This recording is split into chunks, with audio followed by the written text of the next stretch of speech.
नमस्कार, आप सभी का फिर से हार्दिक स्वागत है हमारे YouTube चैनल भरत धामी में। जो आज का हमारा नया पार्ट है वह है सिल्वर वेडिंग, जिसे लिखा मनोहर श्याम जोशी जी ने। हिंदी साहित्य के एक महान गद्यकार, लेखक, पत्रकार मनोहर श्याम जोशी जी का जन्म 1935 में उत्तराखंड में हुआ था।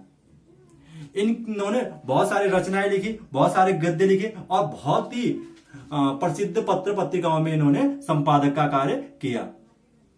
जो इनका यह पाठ है सिल्वर वेडिंग, यह एक ऐसे समाज को दिखाता है जो कि आधुनिकता की ओर लगातार बढ़ते जा रहा है, और दूसरी ओर वैसे समाज को दिखा रखा है जो कि हमारे पुरानी परंपराओं, इंसानियत, मानवता को मानने वाला होता है।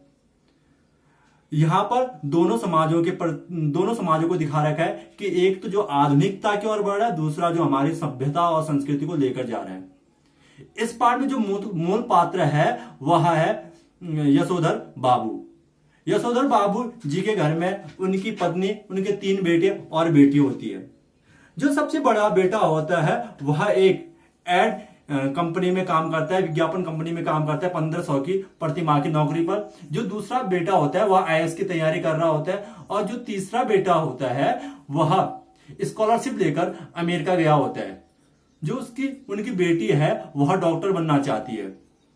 यह सारे आधुनिक ख्यालों वाले होते हैं। बच्चों के आधुनिक ख्यालों के साथ साथ जो इनकी पत्नी होती है वह भी आधुनिकता में ढल जाती है, अपने पति का साथ देना छोड़कर अपने बच्चों का साथ देती है। लेकिन जो यशोधर बाबू है वह साधारण और सिंपल इंसान होते हैं, अपने आदर्शों को मानने वाले होते हैं।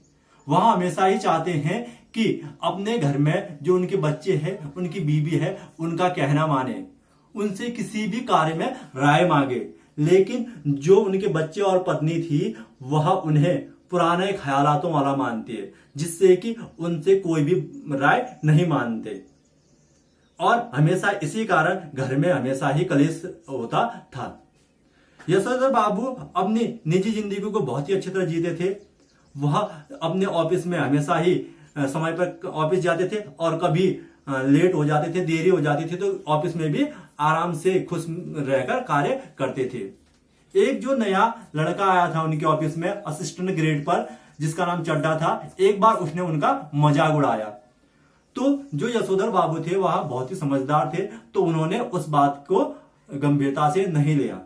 अगर वह उस बात को उसका जवाब देते, जो चड्डा ने उनका मजाक उड़ाया था उस बात का जवाब देते, तो वहां पर द्वंद्व होने की संभावना थी। लेकिन यशोधर बाबू समझदार थे, तो उन्होंने कुछ भी नहीं कहा। एक ऑफिस में उन्होंने अपने 25वें वर्ष शादी के वर्षगांठ पर सबको चाय पिलाई। जो यशोधर बाबू थे वह किशनदा के आदर्शों पर चलने वाले व्यक्ति थे। जब वो पहली बार दिल्ली आए, यशोधर बाबू दिल्ली आए, तो किशनदा ने उनको अपने घर पे रखा, अपने घर में मैस का कार्य दिया, फिर अपने ही दफ्तर में एक सरकारी नौकरी उनको दिलाई। किशनदा के दिखाए गए मार्ग पर हमेशा वो चलते थे, हमेशा सत्य के मार्ग पर चलते थे, हमेशा इंसानियत के मार्ग पर चलते थे, और वह किशनदा को हमेशा ही अपना गुरु मानते थे। किशनदा ने पूरी उम्र विवाह नहीं किया, और जब बहुत समय बाद उन्हें पता चला कि किशनदा की मृत्यु होगी, तो उन्होंने किशनदा के किसी संबंधी से पूछा कि किशनदा की मृत्यु कैसे हुई, तो उन्होंने कहा हमें नहीं पता। जब भी यशोधर बाबू अपने परिवार वालों से किसी बात पर नाराज होते थे, कोई कार्य पूर्ण तब से नहीं होता था, तो वह हमेशा कहते थे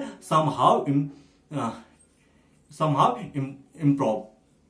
ठीक, तो यहां पर यशोधर बाबू जी जो थे वह हमेशा ही आगे अच्छे संस्कारों पे चलने वाले व्यक्ति थे। एक बार जब वह ऑफिस से आए तो उनके घर में उनके बच्चों ने उनकी 25वीं सालगिरह की पार्टी रखी, जिसमें बहुत सारे लोग आए थे। जो यशोधर बाबू थे वह ढोंग दिखावा वाली जिंदगी को मानते नहीं थे। उनका मानना था कि जिंदगी में ढोंग दिखावा नहीं करना चाहिए। समहाउ इम्प्रॉपर का मतलब यहां पर यह था कि किसी भी कार्य को प्रॉपर ढंग से नहीं किया जा रहा, वास्तविकता से दिखावे से करना नहीं चाहिए। किसी कार्य को वास्तविकता से करो, दिखावे से नहीं। यही यहां पर यशोधर बाबू मानते थे। जब उनके घर वालों ने पार्टी मनानी शुरू की, घर पहुंचे तो वो थोड़ा खुश तो हुए। उन्होंने सोचा कि आज तक जो मैं अनाथ बच्चा था, मेरा कभी बर्थडे जो जन्मदिन था उसमें एक टॉफी तक नहीं बांटी, आज मेरे बच्चे मेरे लिए क्या बांट रहे, केक बांट रहे। तो वो थोड़ा खुश तो थे। लेकिन जो उनके बड़े बेटे थे उन्होंने उनके लिए एक गाउन लाए थे और कहा कि आप जब सुबह दूध लेने जाओ तो यह गाउन पहन के जाना। अपने बेटे की यह बात सुनकर उनकी आंखों में आंसू आ गए। वह सोचते थे कि अब मुझे मेरे जो कार्य है उन कार्यों से, मेरे बेटे अब बड़े हो गए, मेरे बच्चे बड़े हो गए, तो मेरे कार्यों से मुझे मुक्ति दे। लेकिन जो उनके बड़े बेटे थे उनको गाउन देकर ये कहा दूध लेते समय ये, तो एक उनके ऊपर जिम्मेदारी थोप दी। यहां पर इस पाठ में आधुनिकता और हमारी पुरानी पीढ़ी के बारे में बता रखा है। इंसान को आधुनिक होना चाहिए, लेकिन जो हमारी वास्तविक संस्कृति है उसे कभी नहीं भूलना चाहिए। हमारी पहचान हमारी संस्कृति से है, न कि हमारी आधुनिकता से। इंसान को आधुनिक होना चाहिए, लेकिन हमारी संस्कृति को साथ लेकर, क्योंकि जो हमारी संस्कृति है, हमारी परंपरा है, वही हमारी वास्तविक पहचान है। यही था आज का हमारा नया पाठ, सिल्वर वेडिंग। नमस्कार।